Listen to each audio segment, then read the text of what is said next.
Nah, di halaman berikutnya ini ada sistem di mana cakra-cakra ini saya bagi menjadi peta engine ataupun mesin. Nih, dalam pelatihan kita ini juga sangat berhubungan. Nah, misalnya kita lihat dari paling atas, ya. Ini mungkin saya sebut sebagai daun Psicolymbus ataupun baling-baling. Ya, karena memang cakra mahkota itu tempat keluar masuknya energi, ya. Jadi ini bisa jadi hexos, bisa jadi kipas angin, ya. Yang pasti dia menyerap dulu ya dari energi alam, dia akan keluar kembali. Dia baru hexos. Kipas angin dulu baru jadi hexos, ya. Makanya kenapa di pelatihan olah nafas ataupun di pelatihan cakra jantung itu kepala membesar mengecil, kemudian rambut terasa berdiri, kemudian di atas rambut terasa ada angin yang berputar. Ini tandanya cakra mahkota mulai bersinergi dengan cakra jantung, ya. Nah, kemudian ada kontrol. Ini yang di mana ini sebagai energi yang kedua, di mana dari baling-baling akan masuk kontrol, baru masuk ke klep ataupun katup. Nih, klep dan katup ini sebagai pengaturnya, ya. Besar kecilnya energi ini atau dalam total breathing ini adalah kuncinya, ya. Ini biasanya udah masuk ke tingkat master. Kemudian yang inti cakra lagi di sini adalah filter, di mana cakra jantung inilah yang digunakan sebagai filter, di mana oksigen yang masuk dalam tubuh, ya, kadar air kita juga 80% itu juga oksigen. Nah, akhirnya dari kadar air ini akan membuat filter ini, di mana airnya akan menjadi elektromagnetik ataupun listrik, ya, untuk tahap self healing yang terbaik. Nah, kemudian berikutnya ada memori, ada generator, ya. Sebelum jadi listrik biasanya generatornya akan berputar dulu, ya. Padahal yang kita fokus cuma filter, gitu loh. Karena dia akan otomatis, ya, otomatis ke bawah, otomatis ke atas. Itulah hebatnya cakra jantung. Nah, kemudian di terakhir itu adalah booster cakra seks. Ini sama juga dengan cakra mahkota, ya, dimana ini juga sering terjadi dalam pelatihan.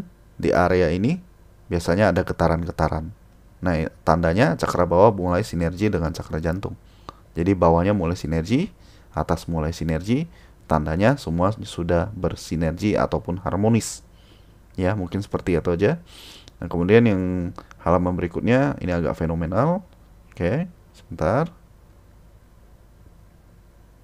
Nah, kenapa fenomenal? Nah, itu yang tadi pernah saya singgung tentang tubuh kita itu sebagian itu adalah mikrokosmik.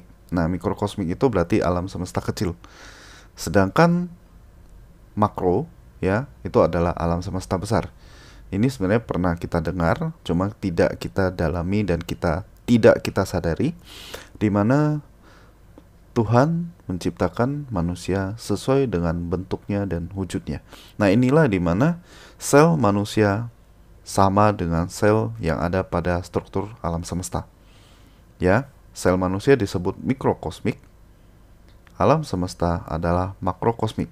Nah, sebenarnya ini juga berhubungan dengan teknik yang disebut moksa, ya, di mana moksa itu sebenarnya tidak ada fisiknya lagi.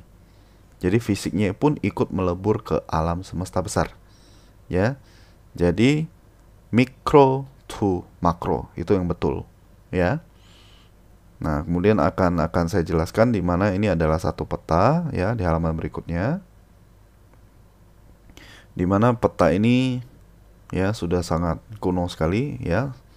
Peta ini zaman sebelum Masehi, di mana peta ini cuma ditemukan di dua lokasi, satu di makam raja, kedua itu di pedalaman kuil Tibet, ya, dalam hutan. Itu juga masih tergambar di dalam goanya, di mana ini adalah struktur tubuh manusia, hanya saja digambarkan dengan alam semesta. Misalnya contoh, kita ambil di cakra jantung, itu adalah pohon, ya, melambangkan akar kehidupan dalam sistem, ya, yang ada pada struktur alam semesta kita. Jika tidak ada pepohonan, tidak ada oksigen, ya mungkin disebut global warming, ya. Manusia bernafas pun udah nggak bagus, ya. Nah, kita lihat di sini cakra jantung ini ada satu orang di mana ini adalah penenun tali ya, seperti itu ya, ataupun benang ya, dimana benangnya ini akan berhubungan I'm an icon, man. I'm a girl about a 10. I should fuck her in a Benz.